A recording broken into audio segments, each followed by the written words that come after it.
I want to talk to you today about taking matters into your own hands. Life passes by so quickly. We're not guaranteed each and every day. But what I do know is that if you're not willing to take your life into your own hands, that means making things happen for you without any help. No one's coming to rescue you. So I'm going to tell you a couple of things that will help you take your life into your own hands. The first thing that you need to do when we start talking about taking your life into your own hands, you have to have goals in this life. And goals don't have to be big. They don't have to be bold. They don't have to be crazy. They don't have to be measured up to anybody else's goals.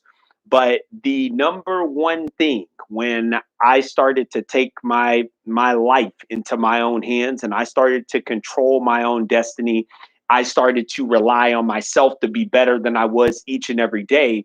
I started to think about what my goals would be. And goals are very hard when you think about them because you're looking at everybody else's life. You're looking at all the success everyone else has had, and you're trying to measure up. So when I started to set my goals originally, I didn't understand that they would be for me. I thought that they were going to be for everybody else's acceptance of what I was going to accomplish and how I attained the goal, how I achieved the goal. But that's incorrect. You need to set your goals based on what you want. And a way to numb it down is this: what experiences are you looking for in your life?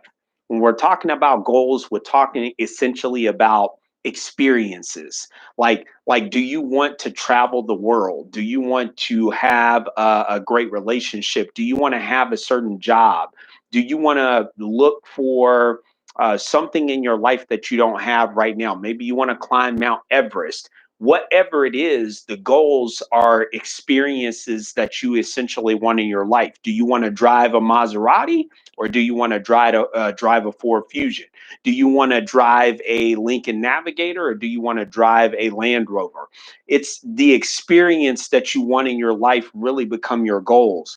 So if you are finding it hard, taking your life into your own hands really becomes about goal setting. Don't make it difficult. What experiences do you want in your life? What is going to make you feel like you've accomplished something? And that's the key. That's the thing that you should be striving for. Now, as you're going to set those goals for yourself and as you're thinking about the experiences that you want, make them hard enough to push yourself. Don't make them easy so that way when you get that first goal, accomplished, you're just like, "Oh yeah, I done so great. I don't need to set any more goals for another 5 or 6 months." Goal setting can be done each and every day that you wake up in your life because you should be thinking about experiences that you're going to have on a day-to-day basis, and that becomes your goals. Now, make it attainable, but make it so it's pushing you at the same time. And that is going to be key. Taking your life into your own hand, number one, is about setting goals. The second thing that I would say is it's about standards. In life, we have low standards of ourselves. We have low standards because of our beliefs, like the way that I was brought up, coming up, growing up as a kid. I had that belief coming over, like I would never be able to be married. I would never be able to trust, other people. I would never be able to have quality relationships and friendships in my job. I would never be able to get a college degree. And that became a standard. That standard was set because of the beliefs that I had, the beliefs that my parents taught me, the beliefs that my family taught me, the beliefs that people in my neighborhood that I grew up around and that I seen how their lives were going. I thought I had to trend down that same path. So standards in life, if you want to hold your life in your own hands and you want to be the one making things work for you, you got to change the standards. Part of changing the standards is really about the belief you have about yourself, the belief that you have that you can or you can't do something. It's about giving yourself the okay to just try it anyway, even if it doesn't work out. What's the worst that can happen?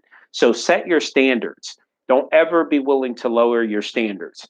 I find some people lowering their standards for the relationships, and they're just taking a guy or taking a girl just because they need somebody. You don't need anybody but yourself. And until you raise your standard in your life, in your relationship choices, then you're going to have poor relationships. Until you raise your standard of commitment when you go to work every day, and your job is going to be one that you probably hate, and you're going to find it difficult waking up each and every day. If you don't raise your standards in your life for your health, for your mental state of mind, for your physicality, for whatever it is that you're trying to do, if that standard doesn't get raised, then you never really make the true commitment to be better than what you can be. And last but not least, when you're putting your life in your own hands, I really want this to sum it all up, because we get lost. We think that things are just going to happen to us just by miracles, and that's great. It's good to have faith, but it's also, you have to put in work. Like at the end of the day, I have faith in a lot of things. I have faith in so much things that sometimes I think I'm living in a dream.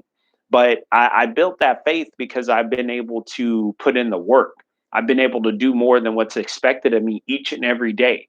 And that doesn't revolve around just your personal life. It's your organizational life, your life in your place of business, your life as an owner, as a manager, as a supervisor, your life as a friend, your life as a coworker, your life as a family, a brother, a sister, a mother, a daughter, a son. You have to be willing to put in work, because it's not always easy. There are days where I can totally just kick back and do nothing. I can leave dishes in the sink, let the trash overflow, not speak to my son, act like my wife isn't important. But look, I got to put in the work. The work is what gets the results. And even if I were to set goals, and even if I were to raise my standards, I can't accomplish any of that without putting in the work.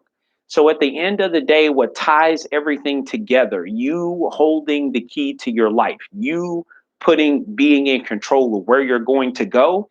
If you're not putting in the work, then you're probably going to set those goals that are just so easily achievable because you just want to give yourself a pat on the back and say, hey, look what I did. Instead, if you're putting in work, you understand that you can be so much better than you are. You understand that there are going to be days where you don't want to put up with anybody. You understand that there are going to be days that you don't want to talk to anybody. You understand that there are going to be days where people are questioning, like, do you have what it takes to get it done? And it sucks. It's going to hurt. It's going to be hard. But if you put in the work, everything else will show for itself. But you cannot give up. You cannot not do something, and you cannot sit around waiting for things to happen to you. So you want to have your life in your own hands each and every day you wake up. You don't want to wait for somebody to come give it to you. You don't want to wait for somebody to tell you they're going to put a limit on it. You don't want to wait for somebody to tell you how it should be done. You want to go out and you want to do these things for yourself. And I promise you that if you can find a way to create goals in your life, what experiences do you want to have? If you can find a way to set standards, higher standards in your life, how am I taking care of myself? Like, am I bathing every day? Am I washing my hair every day? Am I brushing my teeth morning, noon, and night? Whatever that is, it's a standard of life, and it helps you considerably to be in control of it, to have this power over yourself to get you to do the things that you know you need to do. And then just putting in the work, doing it day in, day out, never giving up on yourself because of what other people say or think, never giving up because of the times that you failed in your life and you haven't quite accomplished the things that you thought you should, never giving up on yourself because of your age, because of what you've been through in the past, because of the torment, because of the basically the getting fired from the job, the getting let go from the relationship, all those things. It requires you to work through it so you have the ability to become something on the other side, because you've already experienced the pain. So you might as well get the best out of that pain. You might as well continue to work through it to find out how much better did it make me and how did it affect my life in the best way possible. Because now that I've been through it, now that I've experienced all the things that I wanted to, now I've set a new standard for my life. And now the opportunity is there for me to put in the work to see what happens after that. Take care of yourself, stay humble, stay blessed. You deserve every day, but you have to be willing to work for it. No one's going to give it to you. I'm out.